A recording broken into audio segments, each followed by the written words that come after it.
बिस्मिल्लाहिर्रहमानिर्रहीम।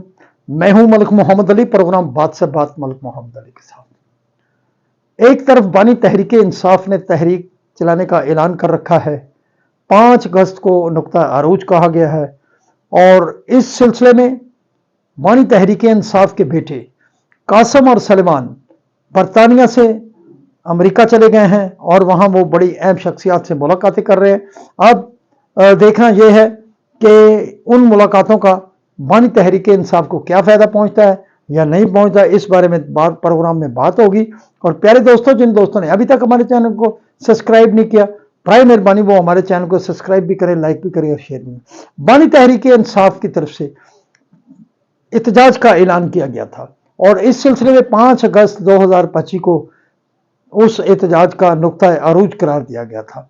अब दूसरी तरफ तहरीक इंसाफ के जो रहनुमा हैं और सरगोदा की ATC अदालत ने रहनुमाओं को 10 साल कैद दी, जिसमें तहरीक इंसाफ के पंजाब असम्बली में अपोजिशन लीडर भी शामिल हैं, उमर अयूब भी शामिल हैं, बड़े सारे आलिया हमजा भी शामिल हैं और 36 के करीब रहनुमा हैं जिन्हें सजा दी गई 10 साल कैद।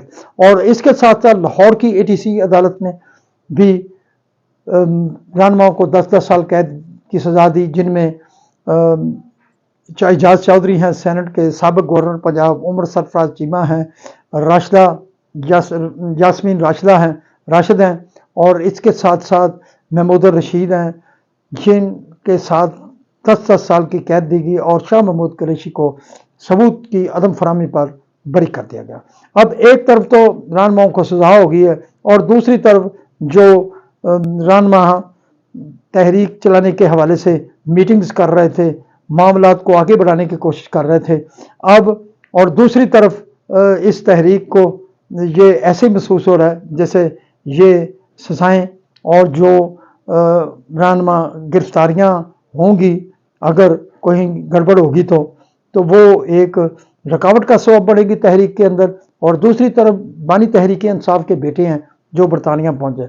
इससे कबल भी तहरीक इंसाफ ने बरतानिया के अंदर और अमेरिका के अंदर बहुत लॉबिंग की और उस लॉबिंग के नतीजे में जो फर्म हासिल की गई थी, उन्होंने भारी रकूम हासिल की थी वहाँ के जो ओवरसीज़ पाकिस्तानी थे उनसे, और वो लॉबिंग करते रहे हैं। अब बानी तहरीक इंसाफ के जो बेटे हैं उन्होंने जो रिचर्ड के गर्नेल हैं जो ट्रंप के मशीर भी हैं, उनसे भी मुलाकात की है और दिगर रहनुमाओं से। वो दोनों अतराफ से जो रहनुमा हैं, जो डेमोक्रेटिक हैं या रिपब्लिकन हैं, उनसे मुलाकातें करके एक माहौल बनाने की कोशिश करेंगे कि बानी तहरीक इंसाफ को फ़ायदा पहुंच सके।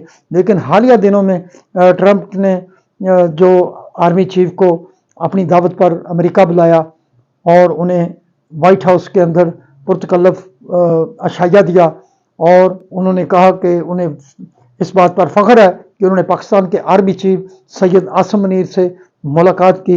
एक तरफ तो ये सिनेरियो है, दूसरी तरफ वो पाकिस्तान की हुकूमत की तारीफ़ें करते हुए नज़र आ रहे हैं और ख़ास तौर पर पाक भारत जंग के बाद अमेरिका की कुर्बतें पाकिस्तान के साथ बहुत बड़ी हैं। अब आने वाले दिनों में ये वाज़ेह हो जाएगा कि बानी तहरीक इंसाफ के बेटे जो अमेरिका गए हैं अपने वालिद को रिलीफ दिलाने के हवाले से, वो कहाँ तक कामयाब होते हैं या नहीं होते। और इधर पाकिस्तान के अंदर जो सूरत हाल है, रहनुमाओं को सजाएं हो गई हैं और कुछ रहनुमाओं की गिरफ्तारियों के लिए हवाले से भी उनके ट्रैक रिकॉर्ड के मुताबिक कि उन्हें भी गिरफ्तार शायद किया जाए या उन्हें कुछ रिलीफ मिले। बहरहाल अब बहुत बड़ा इम्तिहान शुरू हो चुका है तहरीक इंसाफ का कि वो अपने ऐलान करदा तहरीक में, एहतजाज में कोई रंग जमाने में कामयाब होती है या नहीं। सलाम पाकिस्तान, सलाम ओवरसीज़, अल्लाह हाफ़िज़।